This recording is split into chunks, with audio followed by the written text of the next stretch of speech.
ভাই ভাই ভাই, আমি একটা বিপদে পড়ছি। আপনি কি ঢাকা মেডিকেল যাবেন? আমার মাটা খুব অসুস্থ ভাই, আমার একটু দিয়েন না ভাই। না ভাই, রাতের বাজে গেছে 2টা, আমার এখন বাড়িতে যাইতে হইব। আপনি অন্য গাড়ি দেখেন। ভাই আমারে তো রাহেন ভাই পাঠাইছে, আমি রাহেনের ছোট ভাই। কইলো আপনার কথা, আপনার কাছে গেলে নাকি একটা না একটা গাড়ির ব্যবস্থা হয়েই যাব। ও, রায়হানে পাঠাইছে? তুমি রায়হানের ছোট ভাই? হ্যাঁ ভাই। ধুরু, বন্ধুর ছোট ভাই হইছে তাতে কি হইছে? চান্স একটা পাইছি, ও ভাই, কাজে লাগাই। যাবেন না? আরে রাতের বাজে গেছে 2টা, তাইলে আর না করি কেমনে? চলো। তেলে ভাই ভাড়াটা? রায়হানে যেহেতু পাঠাইছে, ভাড়া লয়ে বাঁচবো না, আহো।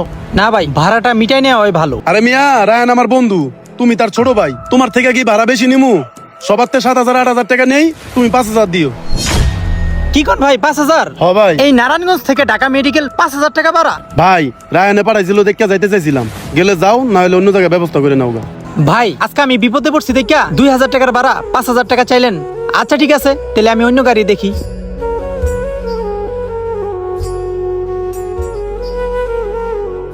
ও ভাই যাইবেন? কই যাবেন ভাই? ঢাকা মেডিকেল। ঢাকা মেডিকেল? হ ভাই। হ জামু। কত ভাড়া? এ সাইফুল, এ বেটা হন, 6,000। ঢাকা মেডিকেল তো ভাই 6,000 টাকা লাগবো। 6,000 টাকা? হ ভাই 6,000ই। ভাই আপনারা কি সিন্ডিকেট শুরু করে দিচ্ছেন? একজনে চাই 5,000, আরেকজনে চাই 6,000। খালি বিপদে পড়ছি দেখে। ও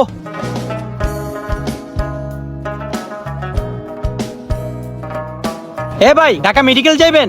হ ভাই, ঢাকা মেডিকেল যাবো। আমি আপনাকে সব কথা শুনছি, আমিও ভাই 6,000 টাকা নিচে যেতে পারবো না। কি কোন ভাই, এই বৃষ্টিটার ভিতর আপনি ওগো শুরু করছেন? তাহলে তো আমার প্রথম ভাইটাই ভালো আছিল, ওই 5,000 টাকা চাইছে। তাহলে ওইলো করতে যান। হ্যাঁ রে ভাই, যা করলেন আপনারা।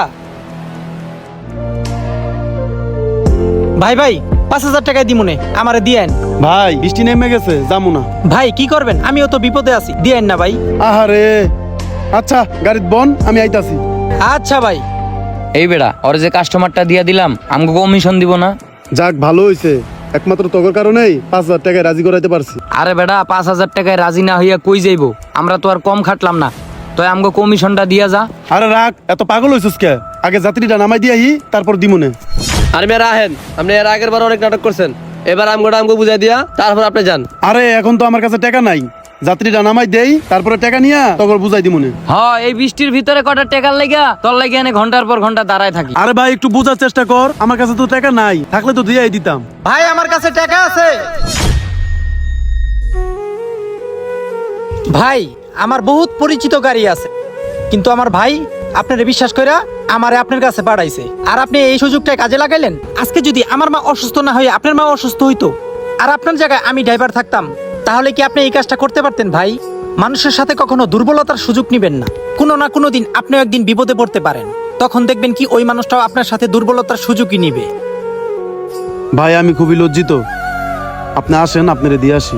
না না ভাই, আমার যদি 10,000 টাকাও লাগে আমি অন্য গাড়িতে যাবো, তাও আপনার গাড়িতে যাবো না ভাই। গেলাম। বন্ধুরা, মানুষের বিপদ কখনো ব্যবসার সুযোগ হতে পারে না। কিছু কিছু মানুষের জন্য পুরো ব্যবসার সম্মান নষ্ট হয়ে যায়। তাই সুযোগের অপব্যবহার না করে মানুষের বিপদে পাশে দাঁড়ান, এটাই প্রকৃত মানবতা। ভিডিওটি ভালো লাগলে একটি লাইক করে দিবেন, একটি শেয়ার করে দিবেন, আর আপনার মতামতগুলো কমেন্টে জানিয়ে যাবেন। ধন্যবাদ।